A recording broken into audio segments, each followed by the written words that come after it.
meninos, tudo bom com vocês? Eu vim aqui para fazer mais um vídeo. E o vídeo de hoje é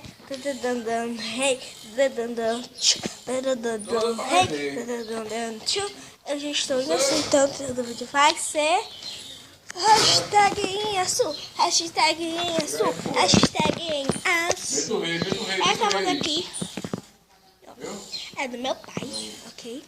Estou deitado numa rede e esse barulho de rede. E lá dentro tem minha mãe com a minha filha. Vamos lá? Vem! Ok? Gente, eu fui lá e aí eu vou ter que começar o vlog.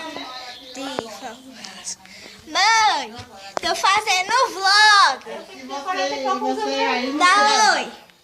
Essa é minha mãe, essa é minha tia e essa é minha avó. Sim. E essa sou eu. É. E vocês não? É ela. E meu pai é esse aqui. Ó, calma aí. Ai, ai. Dá oi, Tainho. E esse aí é meu pai. Vocês viram minha tia, minha mãe, meu pai, minha avó. Ok? Gente, agora eu vou beber água. Maria Luísa.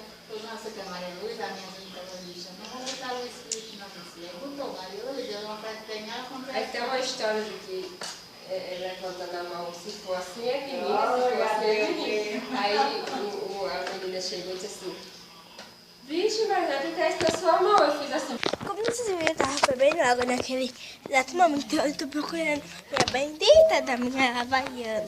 Olha o bom é saber, ainda quer Luísa água? Quero. Luísa, esse celular vai descarregar. Descarrega não. Vamos saber logo que ela tá vindo pra ela, hein? Você não dá um celular a ela agora, mamãe, tem 8 anos. Tá? Cuidado com o celular. Ela não pega o seu, não fica com o seu direto? Diz que o normal lá quando vai? Não, mas tá tudo bem, não vai tirar. Não deixa. Olha, discurso dessa psicóloga para o dia da clínica do jornal, fantástico, é com 13 anos, ela não tá com 10. Tem 8 anos. Gente, eu dormi com água. Liga pra com ela em casa.